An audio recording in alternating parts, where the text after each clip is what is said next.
Volcanoes in Idaho. When most people think of volcanoes in the United States, they tend to think of volcanic eruptions which have occurred in Hawaii, Alaska, or Washington state.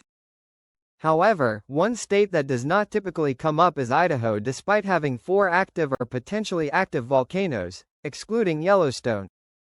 These volcanoes are quite prominent from satellite, as all 4 consist of vast dark black lava fields of a basaltic composition.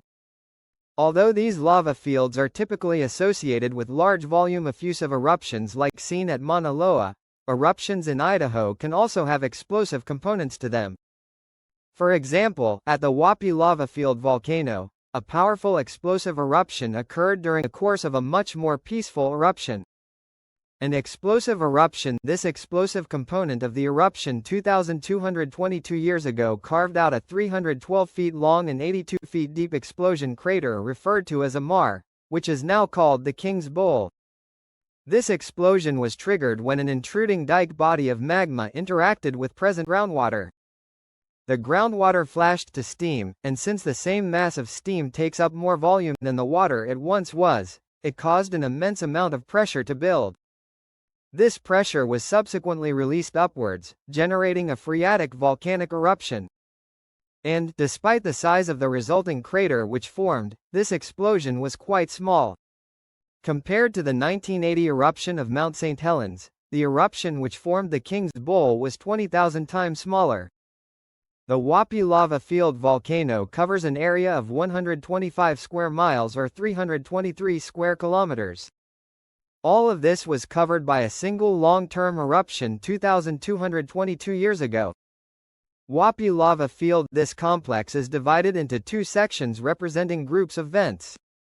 The larger lava field to the south represents where a 230-foot high shield volcano known as Pillar Butte formed, while the smaller lava field to the north represents vents associated with the King's Bowl maar. Interestingly, both of these lava fields and the craters of the Moon Volcanic Field to the north formed due to the same geologic setting. Their vents are located along a prominent rift zone known as the Great Rift.